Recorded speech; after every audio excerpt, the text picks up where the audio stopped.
अस्सलाम वालेकुम व्यूवर्स। कबीरा गुनाहों के बारे में तो हमने डिस्कस कर लिया, बात कर ली। देखिए, हर वो गुनाह जो है वो भी कबीरा बन जाएगा अगर किसी छोटे गुनाह को हम छोटा समझ के कर लें तो। अल्लाह हमें बचाए सगीरा और कबीरा गुनाहों से। अल्लाह ताला फरमाते हैं, मैं सगीरा गुनाह जो हैं तुम्हारे, अगर तुम कबीरा गुनाहों से बचते रहो तो सगीरा गुनाहों की माफ़ी अल्लाह देते रहते हैं, जो कि अनजाने में होते रहें।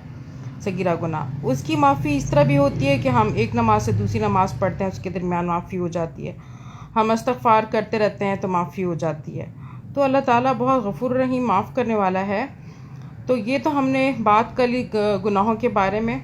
जो सच्ची तौबा कर लेता है ना, उसकी तो माफ़ी है, वक्त पे कर ले। मौत आ जाए, मौत आ गई तो फिर कोई माफ़ी नहीं है, बस फिर तो बहुत मामला जो है वो खौफनाक है।